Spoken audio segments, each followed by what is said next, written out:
Selamat malam para kalanamita semua. Sukihontu, semoga semua sehat dan berbahagia. Pada hari ini saya akan membahas mengenai Manggala Sutta atau khotbah tentang berkat-berkat. Tapi sebelumnya mari kita memuja Guru Agung kita.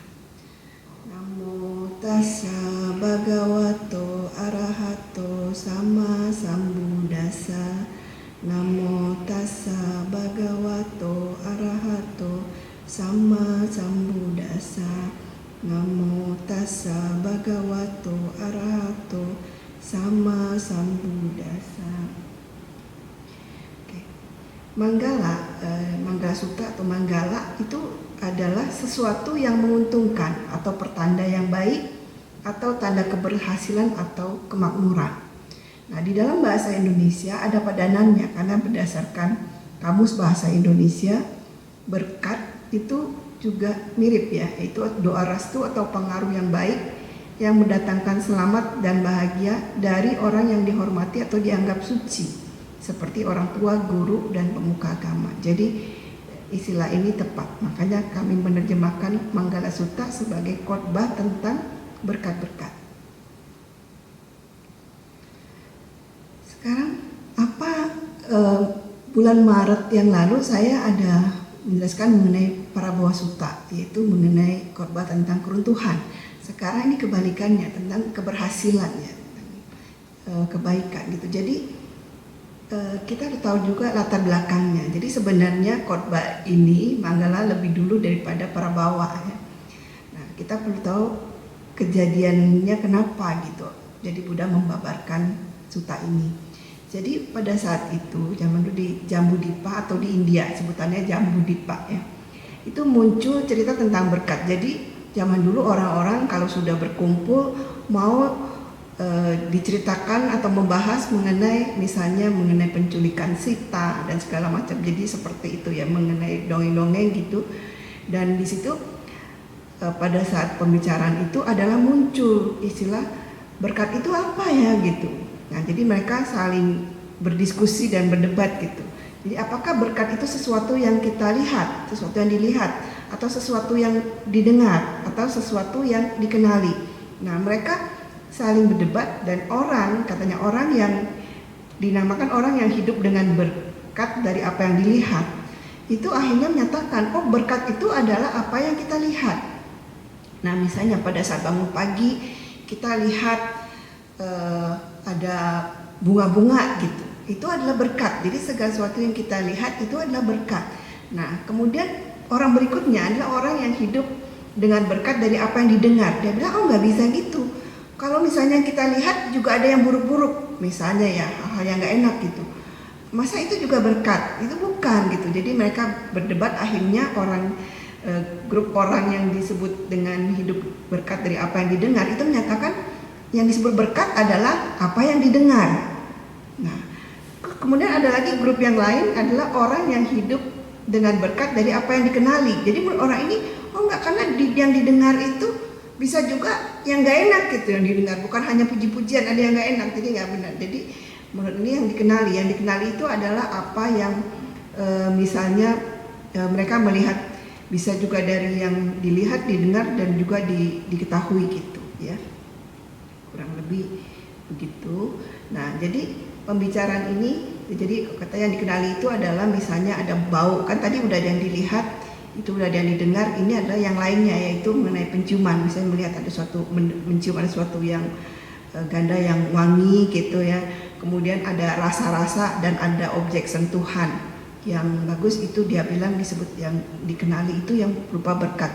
Dan akhirnya mereka ribut antara mereka sendiri. Dan ini akhirnya didengar oleh dewa-dewa pelindung, karena di sekeliling kita kan ada dewa-dewa pelindung kita. Jadi dewa-dewa pelindung ini akhirnya mendengar, dan mereka juga akhirnya berdebat antar dewa pelindung itu, dan akhirnya berita ini sampai akhirnya ke dewa yang di langit, karena dewa yang pelindung kita ini, dewa yang pelindungnya ada dewa-dewa di bumi yang lain. Mereka dengar, dan mereka juga akhirnya menyampaikan ini juga, karena belum ada jawaban kesepakatan, mereka akhirnya menyampaikan ke dewa langit yang di langit gitu.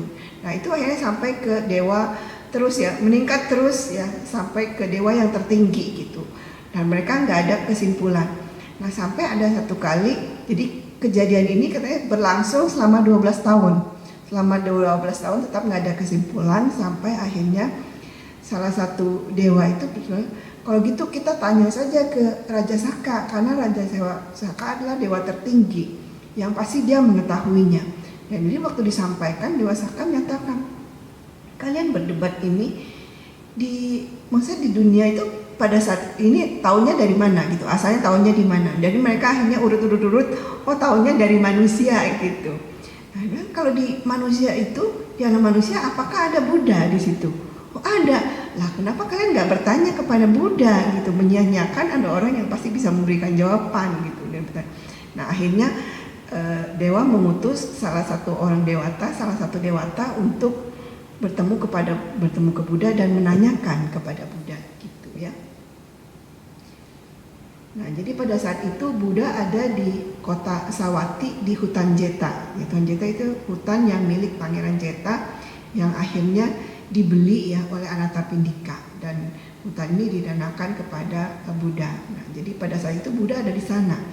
Nah, pada tengah malam ceritanya dewa ini datang, dan dewa ini katanya sangat rupawan dan dia karena bercahaya jadi menerangi seluruh hutan Jeta ya. Kemudian dikatakan dewa ini dengan berdiri di satu tempat yang sepatutnya, dewa tersebut menyapa begawan dengan menggunakan syair. Nah syair-syair inilah yang Manggala Suttanya tersebut ya. Dikatakan banyak dewa dan manusia telah memikirkan tentang berkat-berkat, mengharapkan keamanan. Sebutkanlah berkat yang utama. Jadi dewa ini bertanya kepada Buddha. Jadi tadi saya bilang berkat itu adalah sebab untuk kemakmuran ya, sebab untuk kemakmuran, pertumbuhan dan segala bentuk keberhasilan itu yang disebut berkat. Nah, yang utama itu tentunya yang terunggul, terbaik, yang membawa kesejahteraan dan kebahagiaan untuk seluruh dunia. Nah, Buddha akhirnya menjawab bahwa tanpa pergaulan dengan orang-orang yang bodoh, pergaulan dengan orang-orang yang bijaksana, dan pemujaan kepada mereka yang patut untuk dipuja, ini adalah berkat yang utama. Jadi ini saya jawaban Buddha yang pertama menyatakan itu. Jadi tanpa pergaulan dengan orang-orang yang bodoh, tapi bukan orang-orang bodoh di sini bukan orang yang kurang pintar gitu ya, bukan. Tapi istilah Buddha itu adalah orang-orang yang bodoh yang tidak hidup dengan kebijaksanaan ya. Jadi jangan bergaul, jangan berkumpul ya dengan atau bersahabat dengan orang-orang yang tidak bijaksana. Buddha memberi perumpamaan. Kalau misalnya kita adalah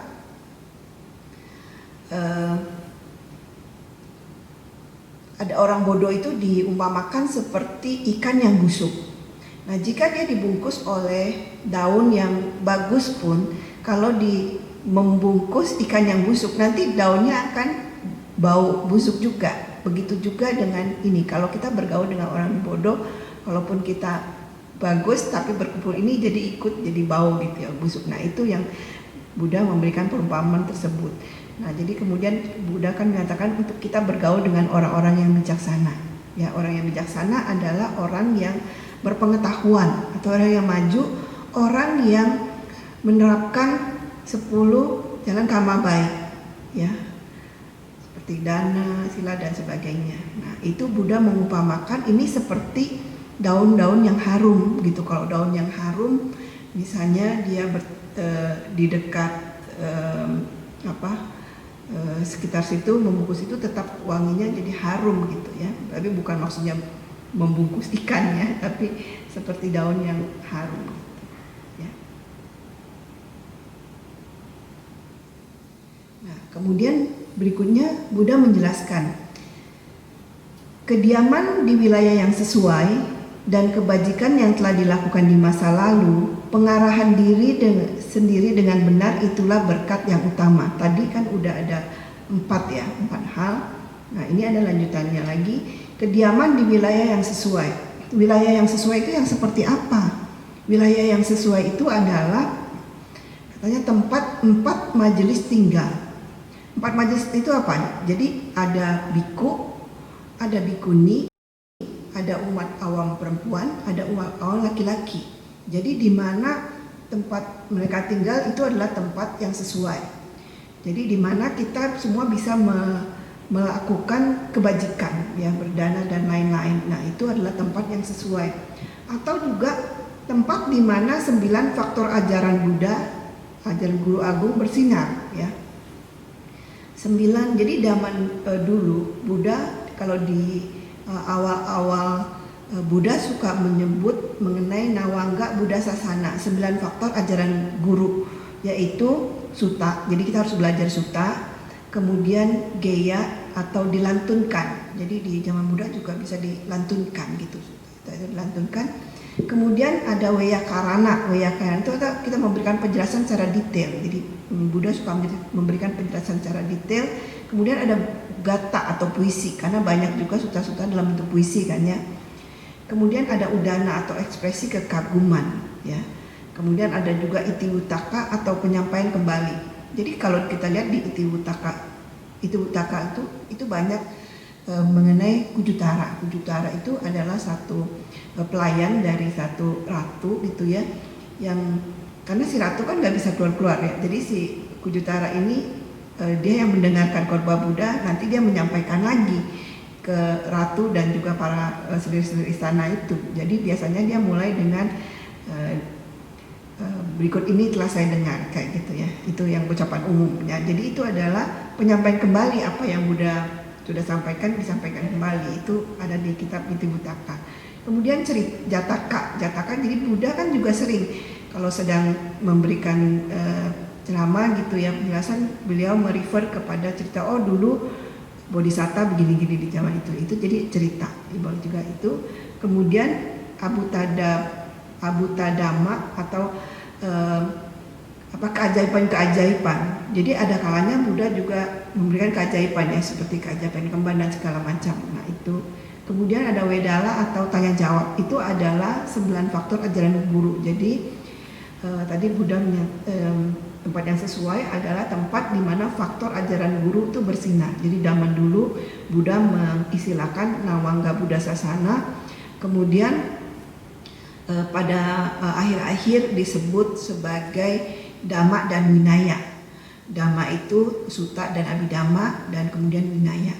Nah, kemudian kalau setelah konsili Buddhis ketiga itu baru kita menyebutnya ada nikaya gitu, ada 5 nikaya, ada Pancanikaya, ya. Tapi jadi semua itu baik itu Nawangga Buddha Sasana atau Dhamma dan Vinaya maupun Pancanikaya itu merujuk kepada hal yang sama, yaitu semua ajaran Buddha, gitu, ya. Dan kemudian juga Buddha menyatakan tempat yang sesuai itu adalah tempat kemunculan para Buddha, Paceka Buddha atau murid-murid besar Buddha dan seterusnya. Itu juga disebut sebagai, jadi di mana ada orang-orang yang baik gitu, ya, ada di sana, itu disebut wilayah yang sesuai. Dan kemudian di sini kan Buddha menyampaikan kebajikan yang telah dilakukan di masa lalu. Di masa lalu itu kapan? Maksudnya di kehidupan sebelumnya, ya. Ini juga merefer kepada para Buddha, Paceka Buddha, dan para arahat yang noda batinnya sudah dihancurkan. Itu jadi kelahiran di kehidupan yang lampau gitu, ya. Kemudian di sutta ini, di bait ini dikatakan pengarahan diri sendiri dengan benar, ya.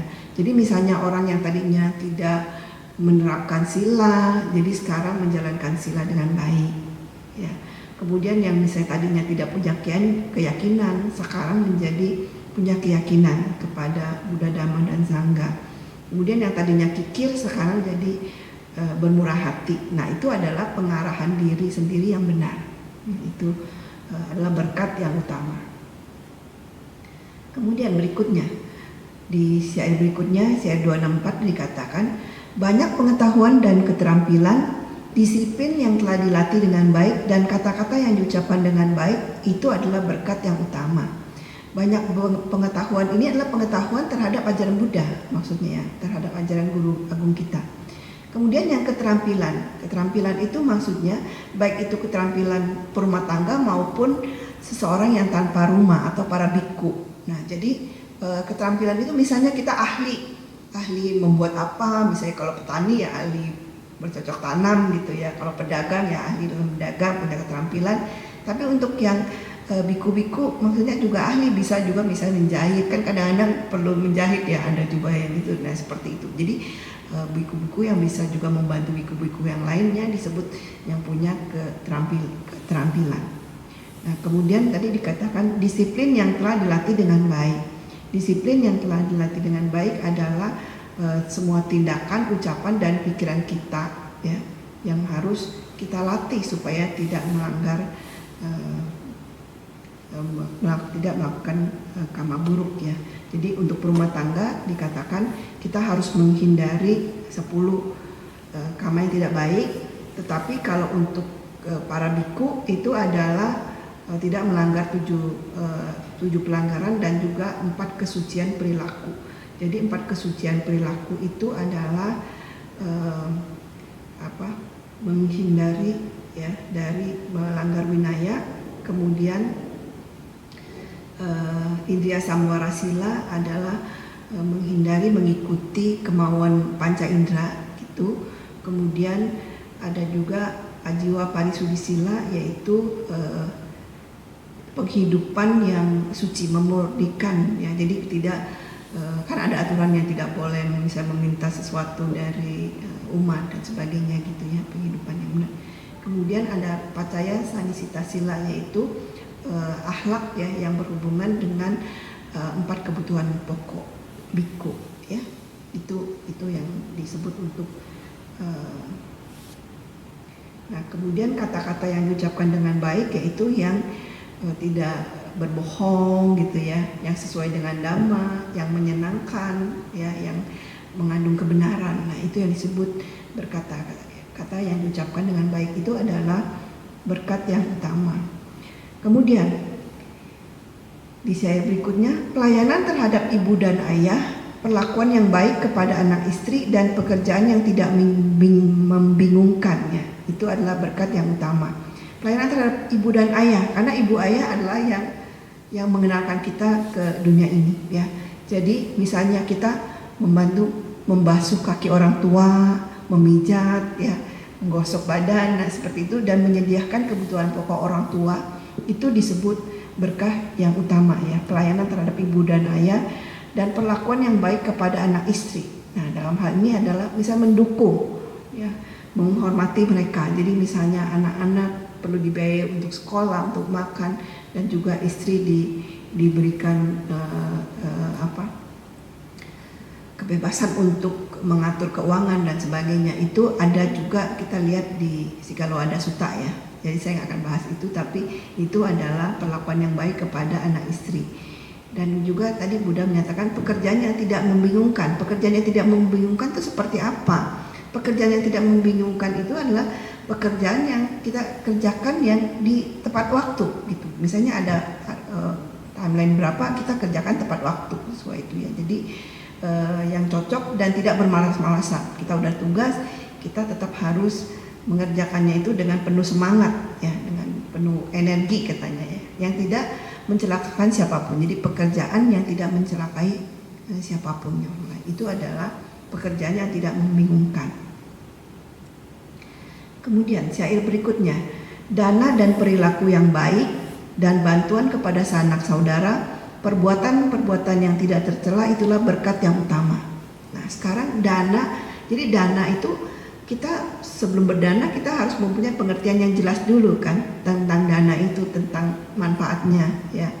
Tapi juga dana itu harus kita berikan tanpa keserakahan, berarti kita tanpa menginginkan imbal balik gitu ya. Itu adalah dana yang baik.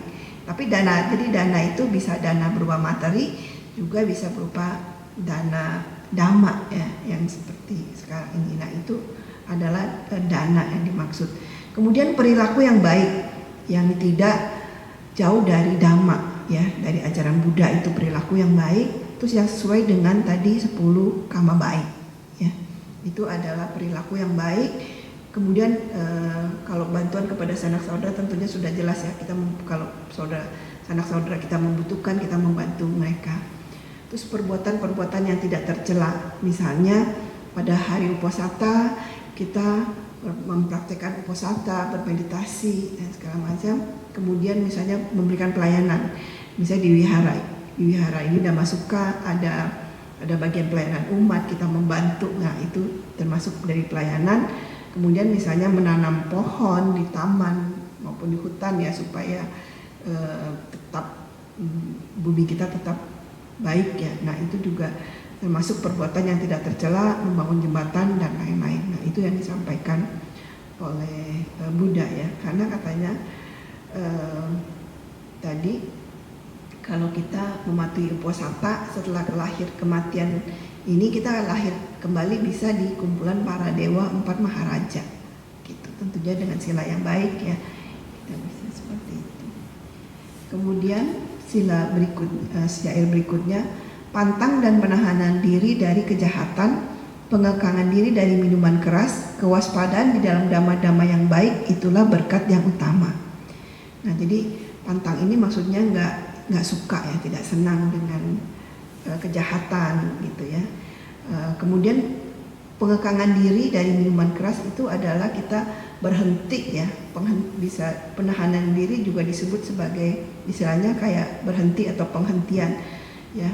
Jadi misalnya pada saat ada kesempatan, jadi sebenarnya ada misalnya ya, kan ini penahanan diri dari kejahatan. Misalnya ada satu kesempatan untuk kita misalnya mencuri, tapi kita tahu itu adalah perbuatan yang nggak baik, jadi kita berhenti nggak melakukan itu. Nah, itu disebut juga penahanan diri pada saat kesempatan hadir. Kemudian melalui pengamalan sila, karena kita buat umat ada Pancasila, kita tahu mencuri itu tidak benar, kita menahan diri untuk tidak mencuri. Dan ketiga, melalui pemusnahan itu maksudnya kita bermeditasi sampai mencapai tingkat kesucian arahat. Nah, ini semua kotoran batin itu bisa lenyap ya. Dan kemudian kewaspadaan di dalam dhamma-dhamma yang baik, maksudnya kewaspadaan itu kita tidak ceroboh dan semuanya kita berperhatian penuh pada saat kita mendengarkan dhamma atau kemudian kita mempraktekkannya gitu ya. Itu yang disebut dengan kewaspadaan.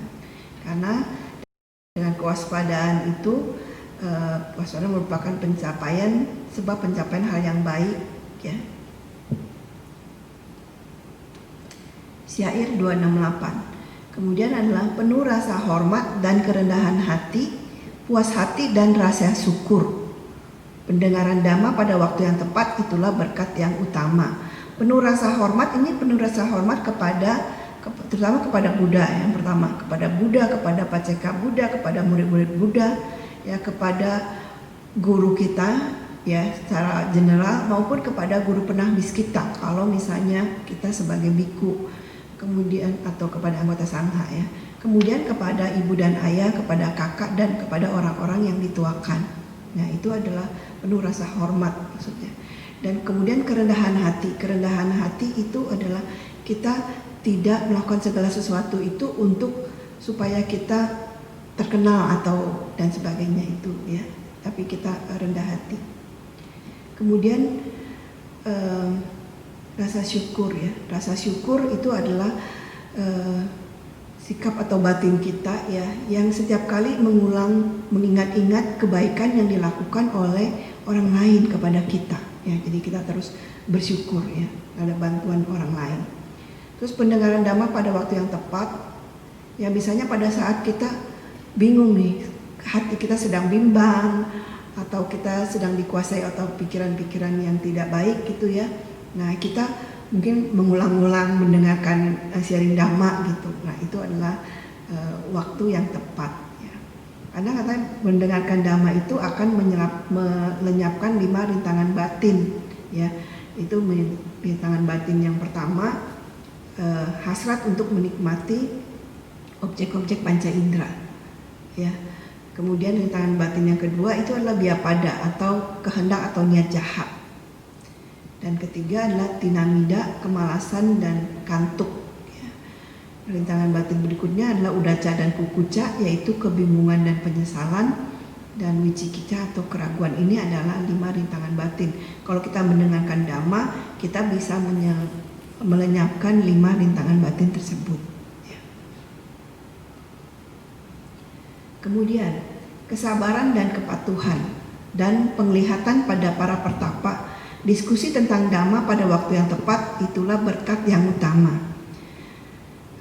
Kesabaran ya secara umum ya, kita sabar, dan kepatuhan ini adalah misalnya pada saat seseorang itu memberikan masukan kepada kita dengan cara yang baik ya, kita nggak terganggu, tetap hormat dan tetap rendah hati ya, itu yang disebut patuh. Jadi biasanya guru kita atau orang tua kita ya menyampaikan sesuatu, kita tetap hormat ya, itu disebut kepatuhan.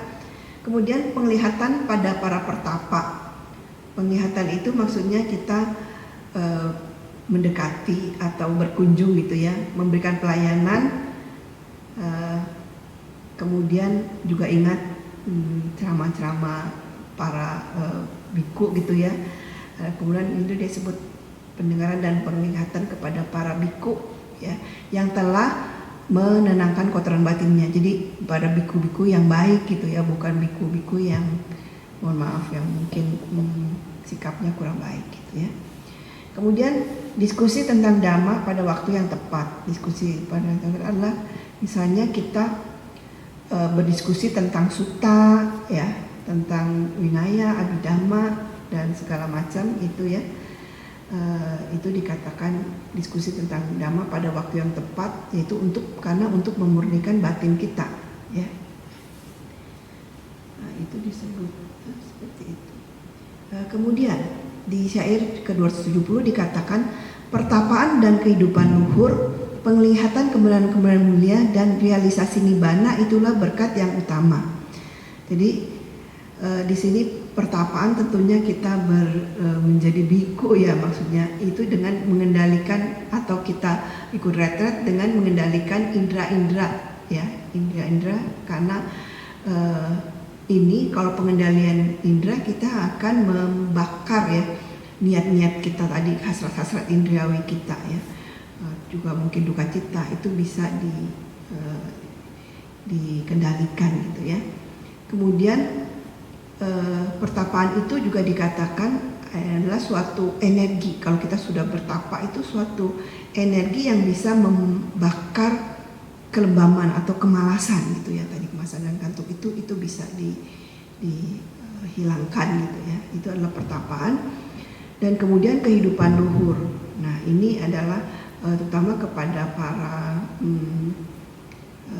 pada samana ya, penahanan diri dari hubungan seksual, tugas dan kewajiban seorang pertapa ya, itu juga disebut sebagai kehidupan luhur ya, karena dia menjadi seorang pertapa dengan tugas dan kewajibannya. Kemudian ajaran-ajaran, jadi ajaran Buddha itu juga disebut sebagai kehidupan luhur. Kemudian jalan atau jalan mulia berunsur 8 itu juga yang dimaksud dengan kehidupan luhur ya. Kemudian penglihatan dan kebenaran-kebenaran mulia, yaitu adalah penembusan 4 kebenaran mulia, ini disebut juga sebagai berkat yang utama. Kemudian merealisasi nibbana atau mencapai buah ya, arahata, pada saat kita setelah bermeditasi kita mencapai arahat itu disebut sebagai realisasi nibbana dalam hal ini ya. Di syair 271 dikatakan seseorang yang kesadarannya tidak bergoyang ketika disentuh oleh dhamma-dhamma duniawi, tanpa kesedihan, tanpa noda, aman, itulah berkat yang utama ya. Jadi seseorang yang kesadarannya tidak bergoyang itu maksudnya adalah merefer kepada seorang biku atau arahat ya, seorang arahanta. Nah, jadi tidak ketika disentuh oleh dhamma-dhamma duniawi. Dhamma-dhamma duniawi itu yang seperti apa ya? Jadi dhamma-dhamma duniawi itu kita kenal ada 8 dhamma duniawi, yaitu laba atau untung dan rugi. Kemudian ketenaran dan reputasi buruk ya. Kemudian hinaan dan pujian, suka dan duka. Nah, ini adalah 8 duniawi. Jadi kita gak disentuh oleh dhamma-dhamma duniawi itu, tidak berharap ketenaran dan segala macam ya. Nah, itu seorang arahat kan sudah tidak ada keinginan seperti itu ya. Kemudian tanpa kesedihan. Nah, ini adalah seorang arahat. Orang arahat juga sebenarnya katanya sudah dikatakan istilahnya udah tanpa kesedihan ya. merujuk kepada tadi arahat. Kemudian tanpa noda berarti tanpa ada nafsu keinginan, nggak ada kebencian, nggak ada loba dosa moha gitu ya maksudnya. Nah itu adalah disebut tanpa noda. Nah itu mereka itu aman. Nah itu adalah kalau seorang sudah menjadi arahat adalah orang yang dikatakan orang yang aman karena udah nggak ada gangguan. Kemudian di syair terakhir dikatakan di syair 272, mereka yang telah melakukan hal-hal seperti itu, yang tadi 38 hal itu adalah orang yang tidak terkalahkan dimanapun. Mereka pergi dengan aman dimanapun. Apa yang menjadi milik mereka tersebut adalah berkat yang utama ya. Jadi tidak terkalahkan oleh 4 musuh atau 4 mara. Kan kita kenal ada mara ya, ada musuh kita, yaitu 4 musuh atau 4 mara. Yang pertama adalah agregat. Agregat itu maksudnya manusia nih. Kita kan melekat pada 5 agregat ya. Jadi itu juga disebut sebagai mara kepada agregat, tidak terkalahkan oleh. Dan kemudian agregat berikutnya adalah kilesa mara atau kotoran batin ya. Karena maksudnya kotoran batin itu banyak hal, kemarahan ya tadi dan juga keserakahan itu termasuk kotoran batin. Nah itu kalau kita tidak melekat kepada kotoran batin ini, kita sudah mengalahkan mara ini, nanti dhamma-dhammanya, karena maksud saya kalau ada kilesa itu akan menyebabkan dhamma-dhamma itu menjadi mati ya atau hancur ya. Kemudian tadi yang pertama adalah agregat, kemudian kedua kotoran batin musuh itu, yang ketiga adalah formasi intensional atau abhisangkara mara. Abhisangkara mara itu adalah maksudnya karma-karma kita. Karena kalau kita masih melakukan karma, itu kan kita masih terlahir lagi di samsara. Kalau terlahir di samsara itu adalah dukkha. Jadi semua periode dari kita kelahiran sampai kematian itu di samsara pasti ada dukkha ya. Nah itu yang dimaksud dengan formasi. Kemudian putra dewa itu adalah sebenarnya mara itu adalah juga disebut sebagai dewa putamara. Jadi putra dewa itu adalah 4 hal yang biasanya musuh kita ya. Jadi tapi kalau kita sudah menjalankan semua tadi instruksi Buddha mengenai berkat yang utama, ada 38 poin, itu semua kita akan aman, tidak diganggu oleh 4 mara tersebut gitu. Itu tadi adalah suta, penjelasan mengenai Manggala Sutta atau mengenai suta tentang atau korba tentang berkat-berkat. Itu yang saya sampaikan. Mudah-mudahan apa yang saya sampaikan ini bisa bermanfaat buat kalian kita semua yang di rumah ya. Jadi kita tahu Buddha sudah menyampaikan apa itu berkat-berkat yang bisa membawa kita kepada kesuksesan ya. Demikian. Semoga apa yang saya sampaikan bermanfaat.